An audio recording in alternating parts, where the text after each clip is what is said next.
నగదు తక్కువ బంగారం ఎక్కువ. BNR gold and diamonds, Vijayawada, Bengaluru, Vizag. Hi hello, welcome to Suman TV. నేను మీ రోషన్.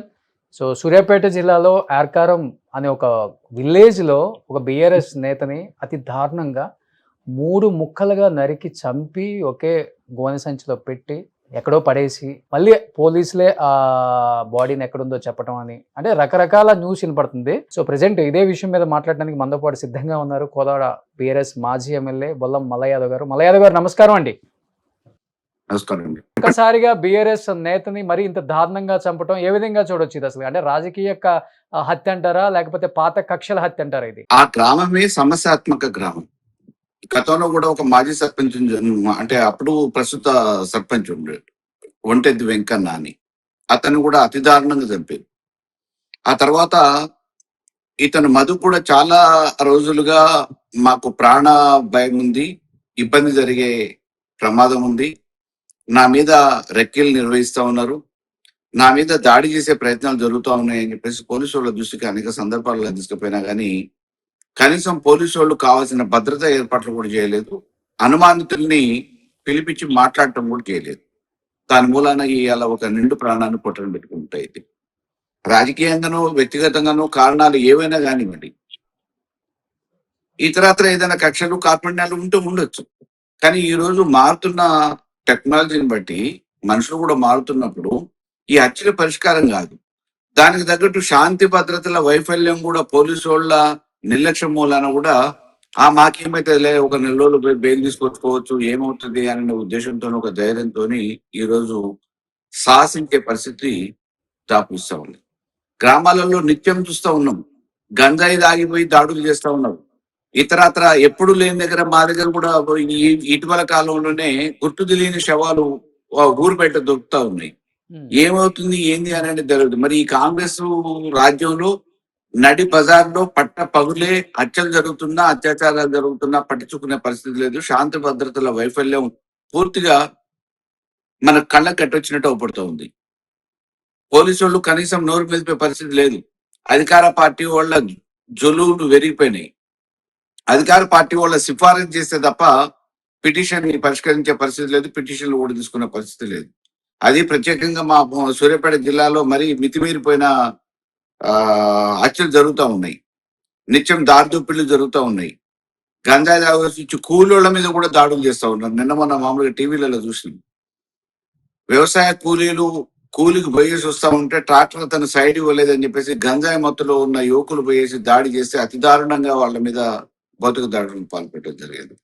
అలా పోలీసు వాళ్ళు రక్షణ కల్పించాల్సిన పోలీసు వాళ్ళు నిజాయితీగా పనిచేస్తారనే ఒక భయం అనేది ఉంటే తప్పకుండా శాంతి భద్రతలు కూడా గాడిలో పెట్టుకోవడానికి అవకాశం ఉంటుంది. ఈ రోజు అసాంఘిక కార్యక్రమాన్ని వాళ్ళే ప్రోత్సహిస్తూ ఉన్నారు.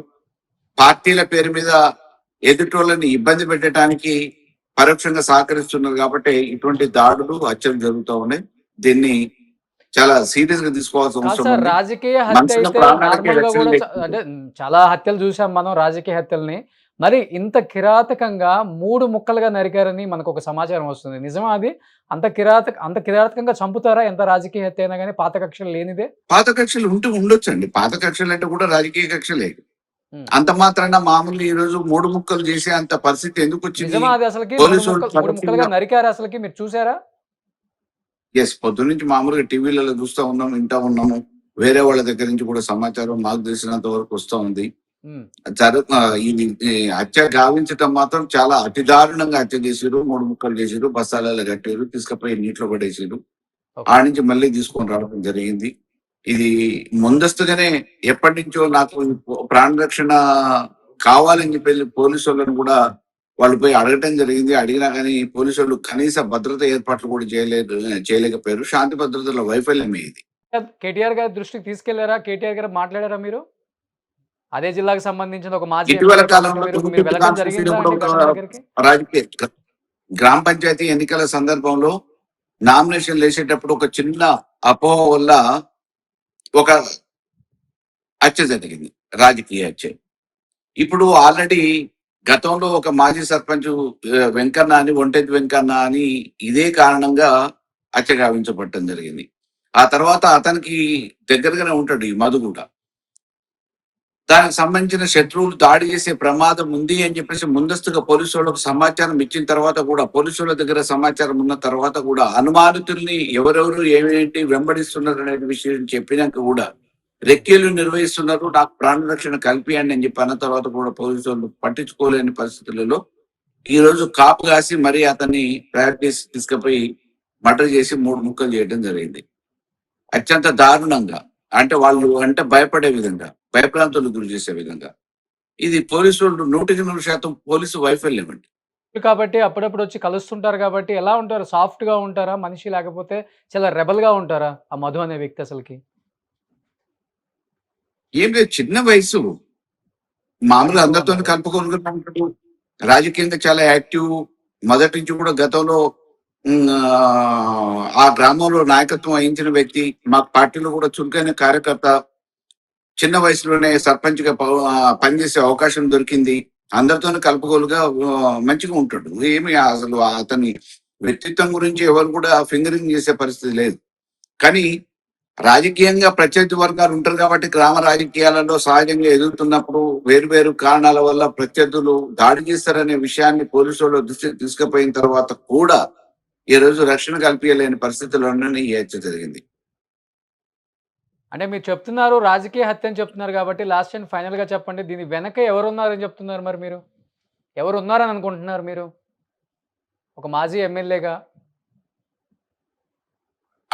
అంటే ఇతను బీఆర్ఎస్ పార్టీ నాయకుడు. ఓకే. ప్రత్యర్థి అధికార పార్టీ ఇప్పుడు కాంగ్రెస్. అధికార పార్టీ నాయకులు రాజకీయంగా ఎదుర్కోలేక భౌతిక దాడులకు పాల్పడి ఈ రకంగా హత్య గావించాలనే ఒక ఆలోచనతోని పథకం ప్రకారం వ్యూహాత్మకంగా చేసిన హత్య ఇది.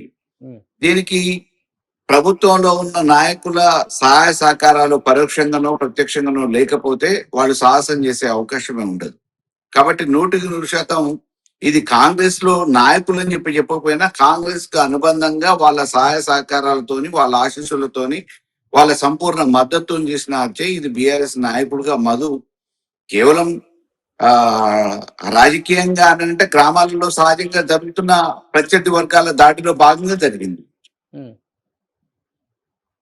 అంటే అంత ఇంతకుముందు పెద్ద తుంగుతుర్తి ఎత్తున మీరు కాన్స్టిట్యూన్సీలో కూడా చెప్తున్నారు గ్రామ కాంగ్రెస్ పంచాయతీ పార్టీ, కాంగ్రెస్ పెద్ద నాయకులు అంటున్నారు. అంటే ఒక సర్పంచ్ స్థాయి వ్యక్తికి అంత దూరం రావాల్సి వస్తుందా? జిల్లా నాయకులు సరిపోతారు కదా అసలకి. మీరు అంటే మీరు చెప్పేదాన్ని బట్టి జిల్లా నాయకుల హస్తం ఉందా? లేకపోతే అంటే నియోజకవర్గ స్థాయిలో ఉన్నప్పుడే మామూలుగా ఆ మండలానికి సంబంధించిన వాళ్ళు, ఆ గ్రామానికి సంబంధించిన నాయకులు, ఆ నియోజకవర్గ స్థాయిలో ఉన్న నాయకుల దృష్టికి తీసుకుపోవటం ఇట్లా జరుగుతుంది అని చెప్పేసి అనటం, వాళ్ళు ఎవరి పరోక్షంగా మీదైనా సహకరించే అనుమానం ఉందా మీకు? ఆలోచన ఏదైనా కాంగ్రెస్ నాయకుడి మీద? బీఆర్ఎస్ కావచ్చు, మీకు సహజంగా కావచ్చు. ఇమ్మీడియట్ గా వాళ్ళ ప్రత్యర్థి ఎవరనేది ఇప్పుడు వాళ్ళ మిస్సెస్ కానీ వాళ్ళ కుటుంబ సభ్యులు కానీ పిటిషన్ లో కూడా ఇచ్చి ఉంటారు. పర్టికులర్ గా నాకు పేర్లు అవి ఐడియా లేదు, ఎందుకంటే మా కాన్స్టిట్యున్సీ కాదు, మా జిల్లా హెడ్ క్వార్టర్ పక్కనే ఉంటది. బట్ కాకపోతే నాకు కూడా సన్నిహితంగా ఉండేవాడు అతను.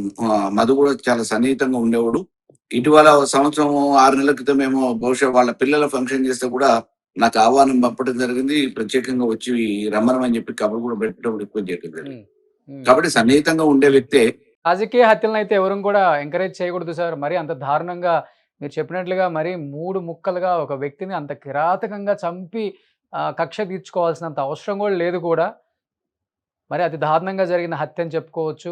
అతి చిన్న ఏజ్‌లోనే అంటే పార్టీలో ఎదుగుతున్న ఆ ఎదుగుదలని ఓర్చుకోలేక చేశారని కొంతమంది చెప్తున్నారు. పాత కక్షలని కొంతమంది చెప్తున్నారు. ఎనీహౌ కుటుంబానికైతే న్యాయం జరగాలనే కోరుకుందాం. అండ్ సూర్యాపేట జిల్లాకు సంబంధించి జగదీష్ రెడ్డి గారు మాజీ మంత్రివర్యులు ఆల్రెడీ దీన్ని పర్యవేక్షిస్తున్నారు కాబట్టి ఆ కుటుంబానికి మీలాంటి నాయకుల సపోర్ట్ కూడా ఉండాలని కోరుకుంటున్నాను సార్. సుమన్ టీవీలో మీ పర్సనల్ అండ్ బిజినెస్ ప్రమోషన్స్ కోసం కింది నెంబర్కి కాంటాక్ట్ చేయండి.